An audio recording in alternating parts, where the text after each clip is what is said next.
ഇന്നത്തെ ദിവസത്തിന് വളരെ സുന്ദരമായ ഒരു പ്രത്യേകതയുണ്ട്. ഇന്നാണ് ലോക റോസ് ദിനം. ലോക റോസ് ദിനം എന്താണെന്നല്ലേ? ക്യാൻസറിനെതിരെ പോരാടുന്നവരുടെ ആത്മവിശ്വാസം ഉയർത്തുക എന്ന ലക്ഷ്യത്തോടെ എല്ലാ വർഷവും ഈ ദിവസം സെപ്റ്റംബർ 22 ലോക റോസ് ദിനമായാണ് ആചരിക്കുന്നത്. ക്യാൻസറുമായി പോരാടുന്നവരുടെ ജീവിതങ്ങളിൽ പ്രതീക്ഷയും സന്തോഷവും നിറയ്ക്കുന്നതിനാണ് ഈ ദിവസം ഇങ്ങനെ ആചരിക്കുന്നത്. റോസ് ദിനത്തിന് പിന്നിൽ ഒരു കഥയുണ്ട്.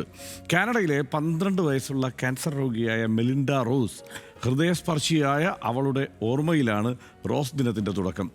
ധൈര്യശാലിയായ പെൺകുട്ടിയായിരുന്നു മെലിൻഡ. 1994 അസ്കിൻസ് ട്യൂമർ എന്ന അപൂർവ രക്താർബുദം കണ്ടെത്തുന്നത്.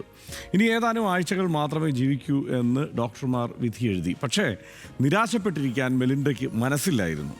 അവൾ രോഗത്തെ സധൈര്യം നേരിട്ടു, പുഞ്ചിരിച്ചു. ശരിക്കും പറഞ്ഞാൽ സന്തോഷത്തോടെ ഏകദേശം 6 മാസത്തോളം പിന്നീട് അവൾ ജീവിച്ചു. മെലിൻഡയുടെ നിശ്ചയദാർഢ്യവും ജീവിതത്തോടുള്ള ഉത്സാഹവും ക്യാൻസർ ബാധിതർക്ക് മാത്രമല്ല, അവളുടെ ചുറ്റുമുള്ള എല്ലാവർക്കും പ്രചോദനമായിരുന്നു. ആശുപത്രിയിൽ കഴിയുമ്പോൾ ക്യാൻസറിനെതിരെ പോരാടുന്നവർക്കും അവരെ പരിചരിക്കുന്നവർക്കും സന്തോഷവും പോസിറ്റിവിറ്റിയും നൽകുന്നതായിരുന്നു മെലിൻഡയുടെ പ്രകൃതം.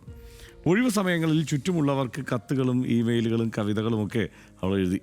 അതൊക്കെ പ്രതീക്ഷയും പ്രചോദനവും പകരുന്ന കുറിപ്പുകളായിരുന്നു. തീവ്ര രോഗപീഠയിലും ജീവിതത്തോടുള്ള മെലിൻഡയുടെ അഭിനിവേശവും മറ്റുള്ളവരെ സഹായിക്കാനുള്ള അർപ്പണബോധവും എല്ലാവരെയും അതിശയിപ്പിച്ചു.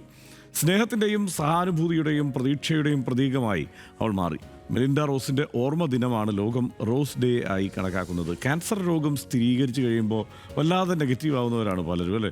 പക്ഷേ വെളിച്ചം മുന്നിലുണ്ട്, കൂടെയുണ്ട്. അത് പറയാൻ നമുക്ക് കഴിയുകയും വേണം.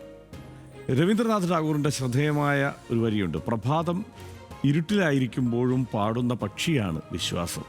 ശരിക്കും ജീവിതത്തെക്കുറിച്ചുള്ള വിശ്വാസവും പ്രതീക്ഷയുമല്ലേ നമ്മളെ മുന്നോട്ട് നയിക്കുന്നത്. അതുകൊണ്ട് തന്നെ പെട്ടെന്നൊരു ഇരുട്ട് പരന്നാലും നമ്മുടെ വിശ്വാസമാണ് ഓരോ പ്രഭാതത്തിലേക്കും നമ്മളെ നയിക്കുന്നത്. അപ്പോൾ പ്രിയപ്പെട്ട പ്രേക്ഷകരെ, ക്യാൻസറിനെതിരെ പോരാടുന്നവർക്ക് പ്രതീക്ഷയും ശക്തിയും നൽകുന്നതിൽ നാം ഓരോരുത്തർക്കും ഉത്തരവാദിത്വമുണ്ട്. ഇന്ന് ലോക റോസ് ദിനം ആ വലിയ പ്രാധാന്യം നമ്മളെ ഓർമ്മിപ്പിക്കുകയും ചെയ്യുന്നു.